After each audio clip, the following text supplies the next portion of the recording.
So apa tu? Apa? 27. Bismillah.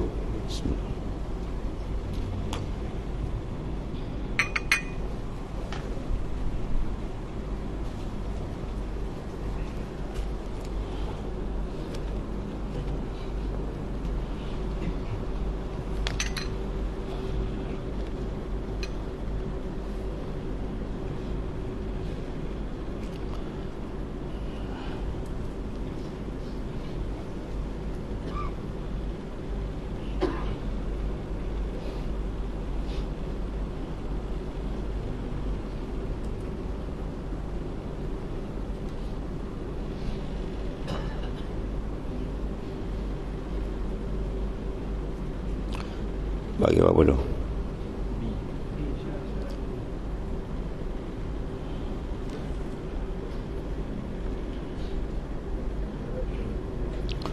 Bismillahirrahmanirrahim. Qala mu'alif qaddasallahu sirrah. Syarat-syarat guru yang dipilih, dan kebanyakan pula orang-orang yang menuntut ilmu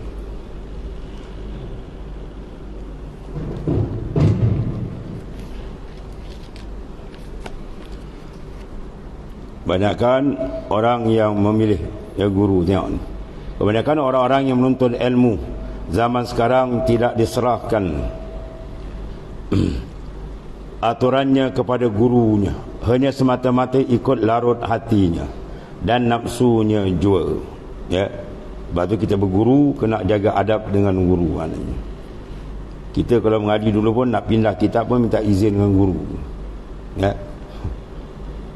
Kita mengaji dulu minta izin, tuan guru saya nak mengaji kitab ni boleh tak? Dia kata diizinkan, baru kita mengaji. Orang sekarang tak minta izin, kerana tok guru dia ajar, tok guru baca kitab ni, tok guru baca kitab ni. Wah, macam dia pandai now. Ada setengah tu katam sekali tak nak mengaji lagi. Kita nak baca kitab ni saya dah katam kata. Wah.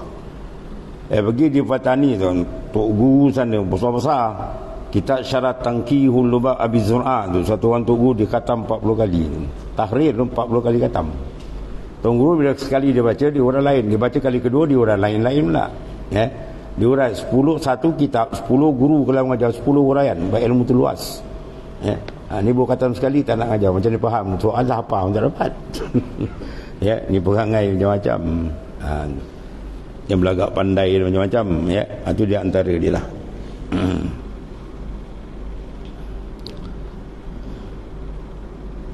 Habis.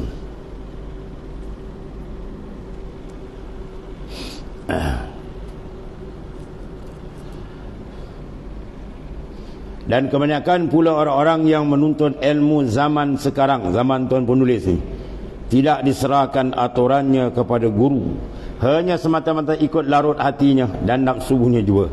Pergi mengaji apa-apa kitab yang dibaca oleh guru-guru dan tiada mengetahui ia akan darajatnya dan pangkatnya. Adakah sepatutnya mengaji kitab itu atau tiada? Ya. Bapak Daim Fatani ada sekali dia tengok mengaji Mekah kan. Budak baru mengaji. Sekali syekh besar baca kitab Muwatta, hadis besar-besar kan. Dia pun kelek kitab tu, mengayap kitab sikit. Syekh Daim pun tanya, kitab apa tu?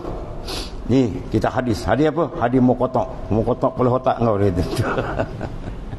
Nama kitab engkau sebut tak kena. Hadis Muwatta dipanggil hadis Muqatta. Kau kotak paling kau tu. Itu masalah dan ya. Tengok mengaji dia standard kitab dengan kita lah. Bab kena tasih.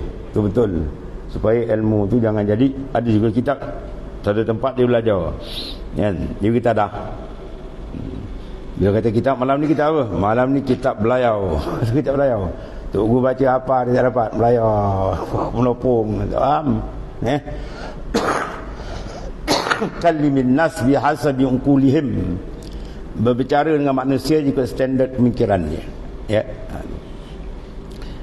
Waktu kita sendiri pernah mengajar satu tempat, kita baca hikam Ibnu San, hikam yang telah Abi Madian Itilim Sani, hikam Abi Madian. Banyak tempat dah kita khatam baca. Satu tempat tu kita mengajar tak boleh baca kan? Tak boleh baca. Kita baca tak pergi, baca tak pergi. Sebab apa? Jam menyambut tu tak boleh sambut, tak boleh langkap. Termenung gitu. Lalas tukar kitab lain. Ya, padahal kitab tu kita baca berapa kali khatam lah. Setempat tak boleh baca, pergi-pergi tak boleh pergi. Nak urai tak boleh pergi. Bermakna apa tu?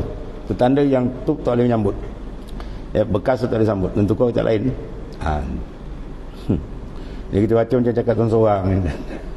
Apa dia tak faham. Dan pergi mengaji apa-apa kitab dibaca oleh gurunya dan tiada mengetahui ia akan darajatnya dan pangkatnya. Adakah sepatut mengaji kitab-kitab itu atau tiadanya? Demikian lagi yang sangat-sangat karut dan sangat-sangat sesat, lagi menyesatkan akan orang-orang awam ini, satu puak yang banyak timbul pada zaman sekarang yang digelar dengan dia kaum muda. Tahu kaum muda? Wahabi lah, Pak Wahab mungkin. Kan masyhur nama Pak Wahab kan, Wahabiyah. Dulu panggil kaum muda, panggil kaum muda. Memegang mereka akan zahir hadis, dipegang zahir hadis dan ayat Al-Quran dengan ketiadaan takwil menakwil. Kerana ayat itu kena takwil, ayat-ayat mutasyabihah kan, dia kena takwil. La ya'lamu ta'wilahu illallahu warrasihuna fil ilmi. Satu kiraat baca, satu kiraat la ya'lamu ta'wilahu illallah, di stop situ. Warrasihuna fil ilmi itu dia panggil istiqnah balik. Jadi di situ ada dua kiraat, satu wakaf, satu wasal. Kalau yang wakaf itu salaf, kalau wasal itu khalaf. La ya'lamu ta'wilahu illallah, di stop. Tidak mengetahui ayat mutasyabihah melainkan Allah Ta'ala. Ya, terserah. Mana ditaslim, itu lebih aslam. Kalau kemudian dibaca la ya'lamu ta'wilahu illallahu warrasihuna fil ilmi, di atas itu. Ya, tidak mengetahui ayat mutasyabihat melainkan Allah dan orang yang rasikh, yang cekap, yang dalam, yang mahir dalam ilmu dia. Iaitu apa? Golongan mujtahid. Ya, itu dia antara dia. Itu. Jadi bila ayat-ayat umpama ini timbul dua. Ya, sebab wa kullun nasin awhamat tashbiha wa wil urum tanziha. Tiap-tiap nas yang membawa waham tasyabbuh, seolah-olah macam Tuhan tu nak serupa dengan makhluk, padahal Tuhan tak serupa. Maka naklah apa? Serah atau takwil. Kalau salaf diserah. Ya. Yadullah fawqa aydihim, tangan Allah di tangan atas tangan mereka. Tangan mana? Serah ke Tuhan. Al-imanu bihi wajibun wa su'al anhu bid'atun wa kaifiyatu majhulah. Beriman wajib ayat Quran. Soal bid'ah sahabat tak pernah soal sebab dia tahu. Ya, hakikat makhluk dan Tuhan tak ada persamaan. Ya, asal bid'ah. Wal kaifiyatu majhulah. Macam mana kaifiat yad Allah Taala tu serah ke Tuhan. Jangan tanya apa-apa. Kalau kita pula salah kita tawil yad tangan dengan mana kudrah atas tangan. Ya, sana aslam yakni a'lam. Dua-dua boleh pakai ahli sunnah wal jamaah. Jangan ditafsir dengan tak tu. Ya, Ar-Rahmanu 'alal 'arsy istawa. Tuhan di mana Rahman tu di atas aras istiwa. Istiwa macam mana? Serah ke Tuhan. Allazi yaliqu bihi, yang layak dengan Tuhan. Serah aja. Ya, kalau khalaf ditakwil, istiwa dengan mana isti'la, maknanya memerintah. Itu dia. Wahabi pula dia kata duduk atas. Hatam macam mana? Atas lah tak habis lah. Namun dia kata duduk bersila macam pesen dia dengar. Ya, Tuhan tidak bertempat. Tempat pertama, kalau Tuhan itu bertempat sudah terbatal makna wahdaniyah. Ya, kalau Tuhan itu bertempat bermakna zat dia qadim, tempat qadim, dua qadim, mustahil. Ya, kalau Syekh Nuruddin lagi tak, dia kata kalau Tuhan itu bertempat kan, sebelum ada aras tu baru, sebelum ada duduk di mana dia tu. Apa nak jawab kan? Ya, maknanya tertinggi, maknanya dia menguasai sampai kepada aras yang takwil. Kalau salaf diserah, mana Istiwa yang layak, allazi yaliku bihi, yang layak dengan Tuhan. Ya, lepas terus tu. Jadi maknanya dua pendapat ahli sunnah wal jamaah, salaf wal khalaf. Dua-dua ni dipakai. Yang tak pakai Wahabi dan macam-macam ni. Allah. Dan tiada kejekan pula muqayyad dan mutlak, dan khas dan am, dan nasih dan mansuh. Maka mana-mana terdapat lafaz hadis dan Al-Quran, maka ia dalilnya dengan tiada kita banyak lagi, ya, tiada kita kira banyak lagi. Dan menapi mereka itu akan tiap-tiap hukum yang tiada, ya, pada zahir ayat. Dan menapi mereka itu akan hukum, ya, yang pada zahir ayat dan hadis. Maka menapi mereka itu akan ijma' ulama'. Dipakai Quran hadis dia, ijma' ulama', qiyas pakai. Ya, dan mazahib yang 4, mazhab-mazhab 4 kita pakai. Imam Syafi'i pakai, kita pakai Rasulullah lah gitu. Kan? Kau Imam Syafi'i kan maksum. Macam nak jawab tu. Ya, kita bermazhab bukan masalah maksum, kan? Dia tanya Imam Syafi'i kan maksum. Kita pun tanya, kita pun tahu. Ya, budak aja dua pun tahu.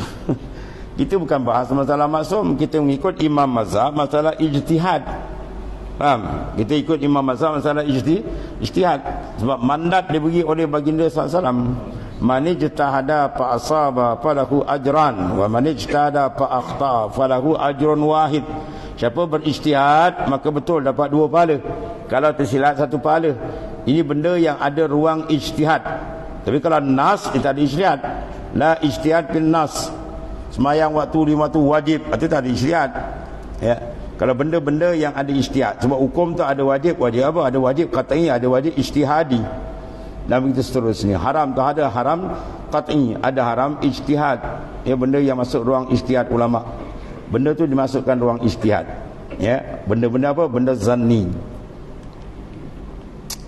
Contoh apa tuan? Aula mastumun nisa. Ya, masu dia ada 2 makna. Banyak makna. Ada masu dengan makna tentu, ada masu dengan makna jima'. Tu kan? Bila benda-benda macam ni, maka Imam Syafi'i pakai sentuh. Ada imam lain pakai jima'. Batal, sentuh isi tak batal. Sebab di masalah masu tu dia ada beberapa makna. Sebab ikhtilaf ulama di antaranya setengah daripada ma'anil harfi, ma'ani huruf. Huruf tu dalam bahasa Arab ada 2 makna, 3 makna. Jadi ulama dia pakai macam ni. Ulama tu benda ijtihad. Ya. Innamal a'malu binniyat. Niat. Ba' tu huruf ber dah, ber, orang Melayu panggil ber. Al-ba' pada biniyat tu ada beberapa makna. Ada ba' dengan makna sababiah, ada ba' dengan makna lil musahabah. Jadi mazhab Syafi'i kita pakai ba' tu lil musahabah. Batu ta'rif niat mazhab Syafi'i apa makna ta'rif niat? Qasdu syai'i muqtarinan bi fi'li. Kalau ta'rif mazhab lain dia pakai ba' tu sababiah. Mana sa amal bisababin niyah, dengan sebab niat. Bila sebab dengan musabab, mana dulu? Sebab dulu. Makan je sebab, kemudian baru kenyang. Bermakna niat dulu. Dia niat semayang di rumah dan niat. Kalau kita di rumah tu bukan niat, itu buat azam. Sebab dia ada 6 maratibul qasdi. Kita khab je itu hajis. Kuat sikit hamun. Kuat lagi azmun. Bila angkat snap back jalan satu baru niatun. Mana-mananya ta'rif niat berbeza dengan sebab memahami makna tu. Dalam huruf ba' tu pada makna tu ada 2 makna. Dalam bahasa Arab ba' berkata bin niyah tu. Tu masalah perbahasan benda masuk dalam ruang ijtihad. Di ruang ijtihad tu timbul mazhab. Ya, tu. Jadi mazhab sebenarnya apa? Berusah diri kita pilih. Kan? Dan diberi mandat tu. Rasulullah beri mandat tu. Man ijtahada. Ya, hadis sahih. Siapa berijtihad betul 2 pahala. Kalau tidak dapat pahala bersungguh ijtihad 1 pahala. Benda tu dipanggil benda ijtihad, bukan benda qat'i, ya.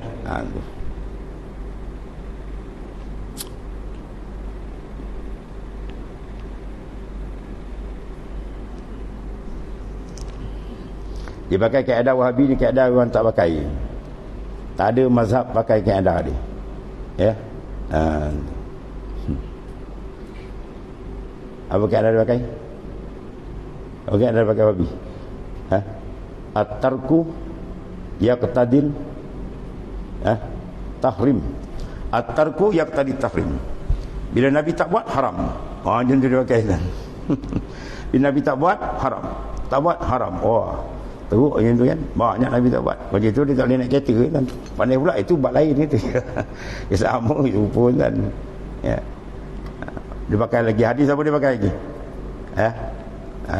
iaitu pak aslakal kalam fa in aslakal hadis kitabullah wa khairul hadi hadi Muhammadin sallallahu alaihi wasallam wa kullu bid'atin dalalah wa kullu dalalatin finnar. Sebaik-baik kalam Al-Quran, sebaik-baik petunjuk yang dibawa oleh Nabi SAW. Ya, wa kullu bid'atin dalalah, tiap-tiap bid'ah itu sesat. Wa kullu dalalatin finnar, tiap-tiap sesat dalam neraka. Sekarang apa benda takrif? Dia kata bid'ah, Nabi tak buat, kita buat. Ya, sekarang kita tanya kullu dalam hadis makna apa? Kullu bid'atin, tiap-tiap bid'ah. Maka kullu tu makna apa? Dia ada dua makna. Kullu makna jami', kullu makna majmu'. Jadi kita mazhab pakai, semua ulama pakai kullu dengan makna majmu', bukan kullu makna jami'. Ya, kullu makna majmu', makna kebanyakan. Tu ni.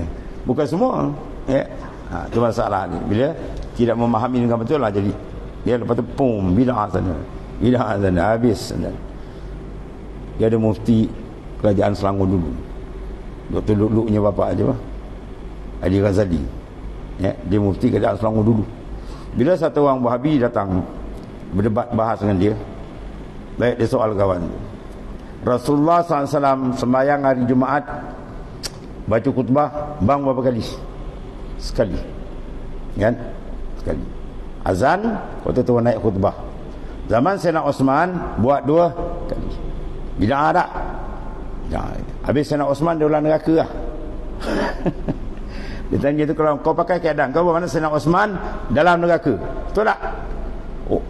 Pum, pingsan dia tu kan. Dia jawab pingsan. Bawa hospital. Lepas tu qalu inna lillah. Oh, mati terus. Dahsyat tu. Dia bahal mampus terus. Mati terus kan. Kau nak kata Sayyidina Umar dalam neraka, kau nak maut. Ya, Sayyidina Osman orang yang dijanji al-mubashirina bil jannah hayatan, hidup-hidup lagi Rasulullah jamin syurga. Dan secara umum ashabikan nujum bi'ai muqtadaitum ihtadaitum, sahabat pun seperti bintang di langit. Yang mana kamu ambil dan saya kamu dapat petunjuk. Habis kau nak jadi kata Sayyidina Osman dalam neraka sebab dia bang 2 kali, nak maut. Senyap tu dia jawab kan. Ya, pakailah ulama kan, ya. Ni pakai kepala otak sendiri ni masalah ni. Ni pun banyak kan, dia banyak. Ya. Rata-rata sekarang ni pahaman. Allah. Maka memfasid mereka itu akan sunat talqin mayat. Tiba-tiba talqin mayat bid'ah kata, sesat. Kan? Kalau diperlukan saman dan baca talqin, ditangkap jawab kamu saman. Wah, dia kalau waran tangkap tu. Macam-macam. Darul Wahabi. Macam-macam sana. Baca talqin. Imam Malik kata baca talqin ni sunat sebab mengambil umum ayat. Wa zakir fa inna zikra tanfa'ul mu'minin. Ingat, beringat tu memberi manfaat pada orang mukmin. Dalam ayat ini itlaq. Dia tak kata mukmin tu hidup ke mati. Itu hujah Imam Malik. Boleh baca talqin, tak ada masalah. Beri peringat orang yang tak ingat dia mati hidup. Mati tu jasad, ia hakikat rohani mana mati. Roh bukan mati, dia intikal di pindah ya kan. Ya. Habis tu sahabat bagi salam ke kubur. Kan? Assalamualaikum ya ahlal kubur. Bagi salam buat apa? Dia tak dengar. Dan perang Badar banyak nas-nas ulama pakai. Ya, bahawa talqin tu disunat. Kalau dia tak nak pakai, sudahlah. Asalnya dia bid'ah kan orang. Dan bid'ah tu kan bid'ah sesat terus. Dia ada bid'ah mandubah, ada bid'ah muharramah.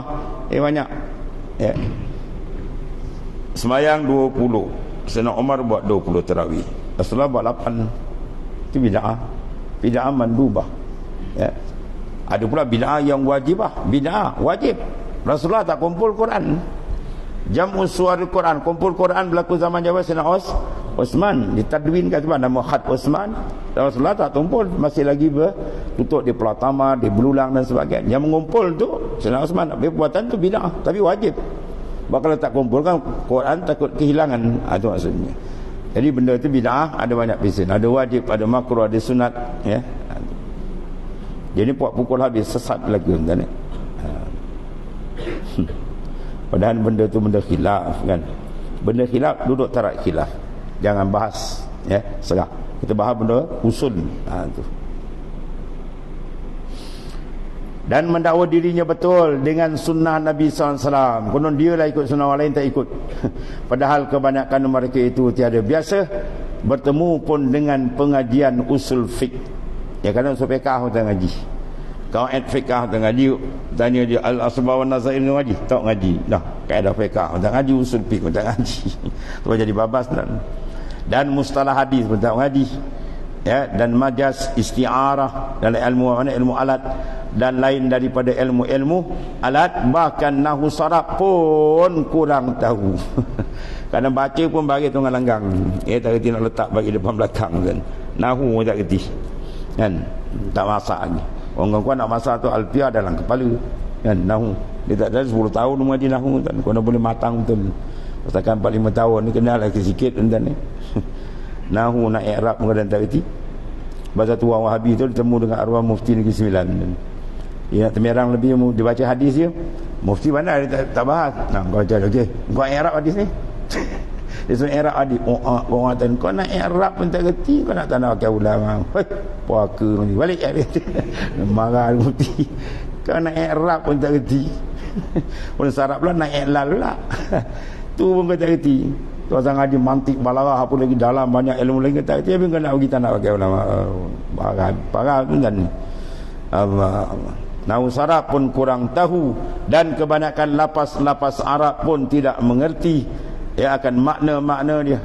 Maka tidak pula didapat mereka itu memeliharakan marwahnya, hanya memakan mereka itu di serata-rata kedai. di kelentong orang kat kedai kopi dan menjauhi mereka itu akan serban. Maka beginilah kelakuan mujtahid, dan begitukah sunnah Nabi sallallahu alaihi wasallam. Kemudian betapa halnya semacam ini kelakuan hendak dikata mujtahid. Mujtahid. Dia sikit, dia ni bukan mujtahid, dia mujtahid. Dekat dia. Kita dalam mazhab Syafi'i je dan 3 kategori ijtihad tadi. Pertama, mujtahid mutlak. Apa maksud mutlak? Manis tambata bi qawaidi. Mereka yang istimbat hukum dengan qawaid sendiri. Itu imam mazhab. Bawah dia pula mujtahid fatwa. Imam Nawawi Ar-Rafi'i. Itu mujtahid fatwa. Dan bawah lagi pula ada selapis lagi mujtahid tarjih. Itu Ibnu Hajar dan Syekh Ramli dan fiqh. 3 lapis kan. Syafi'i paling luas fiqh, imam mazhab Syafi'i itu.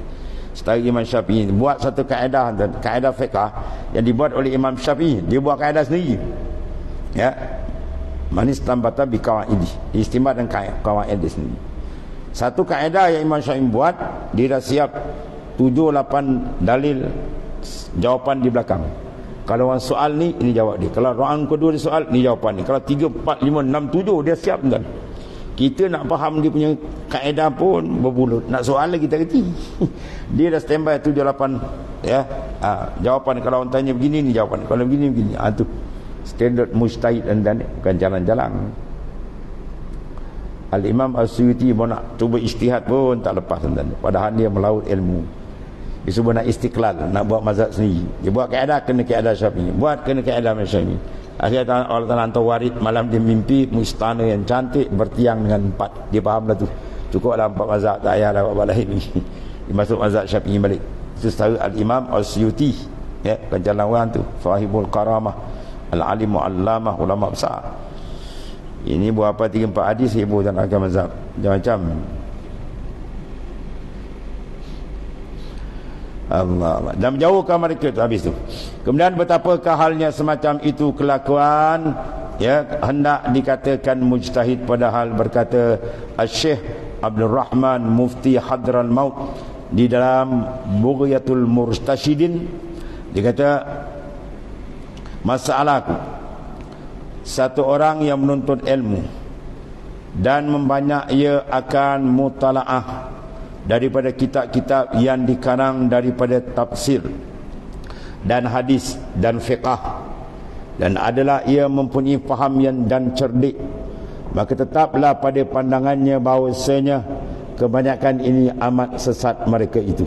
dan menyesatkan mereka itu daripada asal agama, daripada jalan Sayyidul Mursalin sallallahu alaihi wasallam. Maka meninggal ia akan sekalian karangan-karangan bagi ahli ilmi dan ulama-ulama, dan tiada tetap ia akan mazhab. Dan kitab Bughatul Murtasyidin berkata apa tadi? Syekh As-Sayyid Syekh Abdul Rahman Mufti Hadral Maut dan banyak jadi gitulah. Dia mengaji kebetulan dia telah sendiri. Dia baca sendiri. Kitab dia baca sendiri bolehlah. Kalau kelas kita nak dah pandai betul lain. Ni kan baru tahu sikit baca, lepas tu faham sendiri. Baca kitab sendiri. Lama-lama kalau maksud pengarang lain, bab mengaji bersanad tu dia punya kelebihan dia apa? Kita dapat memahami kehendak asal tuan pengarang. Kalau kita tak berguru, kita baca sendiri, tiba-tiba kalam-kalam yang agak-agak tasyabuh, jadi kita tak tahu ni apa maksud pengarang. Maka kita pakai kepala sendiri, itu jadi rosak. Kadang-kadang satu, kadang-kadang kitab pula silap tabak. Kita baca pusing-pusing, rupa silap cap kitab. Kita baca sendiri. Mula-mula dia mengagar sendiri, itu bahaya. Maka meninggalkan akan sekalian karangan bagi alim ulama, ahli ilmi dan ulama-ulama, dia tak nak pakai. Dan tetap ia akan mazhab, dan tiada tetap ia akan mazhab, bahkan balik ia kepada ijtihad dan mendakwa ia istimbat daripada Quran. Lagi lampau. Dia dakwa dia boleh istimbat Quran daripada Quran buat hukum sendiri dan hadis dengan sendirinya, dengan sangkanya. Dia perkataan dah betul. Wahal tiada ada padanya syarat-syarat ijtihad yang mu'tabarah di sisi ahli ilm, dan serta demikian itu mempelazim ia akan umat-umat, suruh berpegang akan perkataannya dan memperwajib ia akan mengikutnya. Lepas tu paksa orang pula ikut dia. Konon dia lah mengikut sunnah. Ini di antara satu jenis kerosakan. Dan satu lagi, maka ini orang-orang yang mendakwa dirinya mujtahid itu wajib atasnya kembali kepada yang sebenarnya dan meninggalkan akan pendawaan yang batal. Dan apabila melontar ia akan karangan-karangan ulama dan ahli-ahli ilmi, maka dengan apakah ia berpegang? Kerana bahawasanya ia tiada berjumpa akan Nabi sallallahu alaihi wasallam sendiri dan tiada pada berjumpa dengan salah satu daripada sahabat-sahabat radhiyallahu ajmain. Berarti kita sanad kita pada guru pengarang atas sampai Imam Syafi'i kepada tabi'in pada sahabat. Jadi sanad itu cantik. Baik, ilmu cara bersanad, ilmu yang lebih terpelihara, berbanding dengan kita rojok saja. Baru rojokkan tu boleh, juga kita dah matang lain. Jika tak baru matang kita rojok, takut-takut silap faham apa yang dikendaki oleh tuan pengarang. Maka cepatlah mereka itu maknanya memfitnah, kononnya bid'ah dan sesat. Terutama lagi dalam ilmu sir, ilmu tasawuf. Kalau dia tak faham lagilah, sebab tiap-tiap ilmu tu ada mustalah dia. Hadis ada mustalah dia, fiqh ada mustalah dia, semua ada mustalah. Tasawuf lebih lagi ada, mana kena rujuk pada ahli dia, barulah makna dia akan selamat. Dulu pernah berlaku kan, dia berlaku. Dia baca kitab Durun Nafis, dia salahkan kitab. Di antara jawab gamanya orang kan, muncul seorang sahabat saya, dia duduk jawab gama. Arwah ada Ustaz Yaakob, dia tengok budak baru ni, wah, dia kata kitab ni tak betul lah Ustaz, sesat. Kerana sesat, tunjuk. Dia bertunjuk kalam umal farqi. Lau hatarat li fi siwaki iratun qadaitu beriddati. Sekiranya terlintas dalam hatiku satu saat, satu lahzah, selain Allah Ta'ala, aku lalai je aku hukum dengan riddah. Dia kata mana ada hukum terlupa Tuhan dan riddah. Itu habis orang riddah. Ini kita tak boleh pakai, sesat kita ni, bercanggah, wah, pom-pom dia pukul. Jadi saya kata dah, kau faham makna riddah ni? Riddah lagi sufi bukan riddah yang kau faham, bukan riddah etikad, ni riddah maqamat. Mana dia naik makam farqus sani, bila dia lalai dia turun balik makam farqul awal. Macam orang awam, itu mana riddah kembali asal balik bila dia lalai. Oh macam tu lah bakal gitu. Cepat nak salah kita orang. Sebab tu dalam membahas kalam-kalam orang lain, satu kaedah ilmu munazarah dia kena pakai. Apa dia kaedah dia? Tahrirul murad. Kita nak bangkang, nak rad, nak protes kalam orang, kena tahrirul murad. Itu rukun besar tu. Mana kena tanya dia apa maksud kalam dia, baru kita selamat. Ya, Tuan bercakap gini-gini, apa maksud? Dia hurai, kita tengok atas maksud, baru kita boleh tengok. Kalau maksud dia okey, tak ada bahas. Kalau maksud dia bersalahan, baru kita bahas. Ini kita tahu maksud, kita hentam dia. Lepas tu kita hentam dia, lepas tu dia kata saya bukan maksudnya tu, habis dia. Ya, sebab wahabinya tu lah. Ya. Allah. Dia fahamkan kalam ulama, mengikut fahaman dia yang tak betul. Kemudian fahaman yang tak betul tu dibangsakan ulama. Ulama cakap ni, padahal ulama kan maksud macam tu. Ya, ini dia antara fasad kerosakan yang berlaku di akhir zaman. Golongan Wahabiyah ni banyak, dan dia laju sangat membinakan orang. Ya, habis tu. Maka ketika ada padanya seuku daripada ilmunya, maka itulah diambil daripada karangan-karangan ya ahli ya mana syar'i dan ulama-ulama juga semakal. Maka jika ada padanya sekuku daripada ilmu, wallahu a'lam. Bismillahirrahmanirrahim. Alhamdulillah. Sayyidina wa maulana Muhammadin ala alihi wa sallam. Allahumma ighfir lana fa inna khaira kullahu bi yadi anta bina. Alhamdulillah.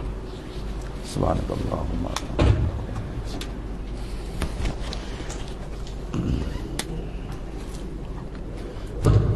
Jemput makan belakang bawah ni.